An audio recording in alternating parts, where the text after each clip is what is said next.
Hi guys, দেখো একটা আপন ভোজন ক্লাব।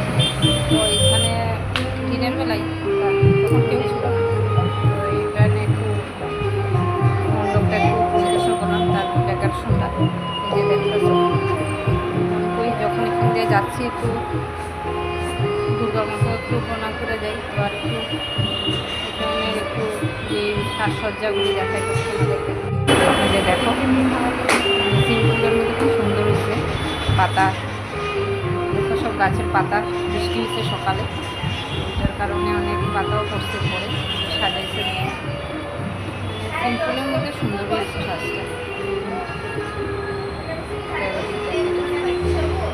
আমার হইতেছে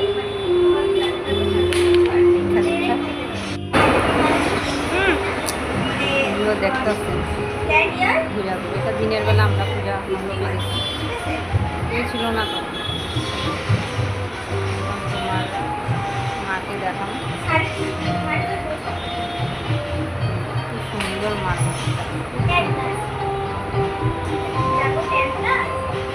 সামনের থেকে দেখতে বোঝা যায়। এখানে একজনই বসা ও কাজ করতেছে। দেখো মার মুখটা দেখতে খুব সুন্দর। আমাদের মোটামুটি একটাই পূজা দেখা হলো, কেমন লাগবে নিশ্চয়ই জানাবো। এটা কোন জায়গা রাখছি।